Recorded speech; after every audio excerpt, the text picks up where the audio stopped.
Um, Question for Nathan. So Nathan, you've built venues that make strangers feel something the moment they walk in. What was the moment in your own life when you realized you were trying to create spaces that gave people what you yourself once needed? Yeah,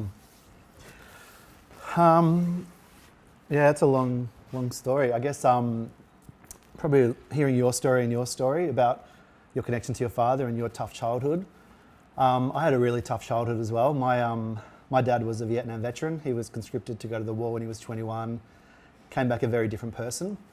And my whole life was pretty fearful. He was a really violent alcoholic. And so as a kid, I was constantly on alert and looking for danger. So I would be always just aware of my surroundings, and it was really hard for me to, I guess, feel comfortable and feel safe and feel that I belonged. And so I don't think I realised it at the time, but now whenever I create spaces, I think about and I look at every aspect of a room, and all I care about is people feeling comfortable and safe and connected.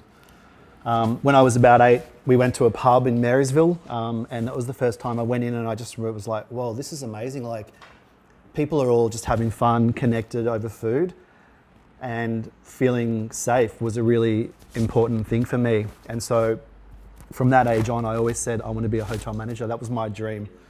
I didn't really know what it meant, but I basically wanted to create those spaces for people.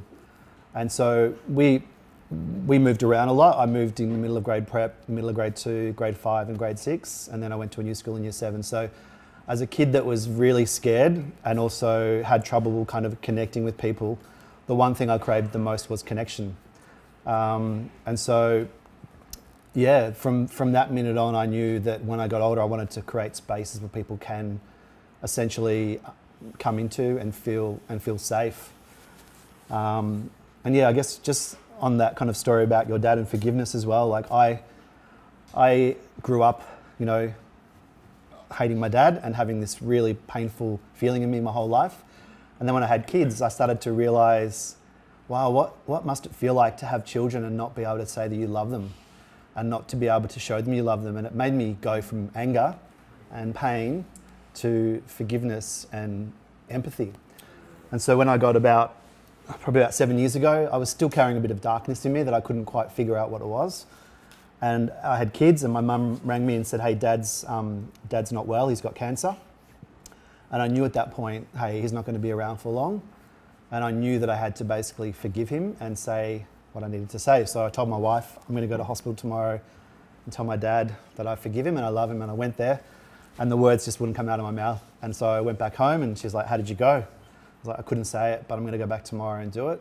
I went back the next day and I said it to him. And for the first time ever, he hugged me and he was crying. And so, yeah, I guess I've realised now that my whole life is about connection and healing. And it's not just for people, it's for myself as well.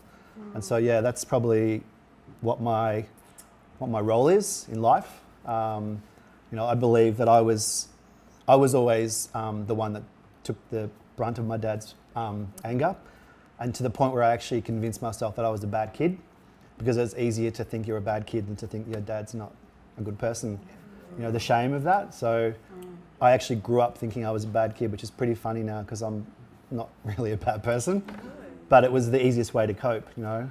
So yeah, now when I do what I do, it's all about making people feel connected and a part of something, and whether it's just for a moment, for a coffee, but you know, that kind of moment taught me that is my motto now. It's to choose discomfort and pain over comfort, because you know that's where all the magic happens, and that's really what it's about for me.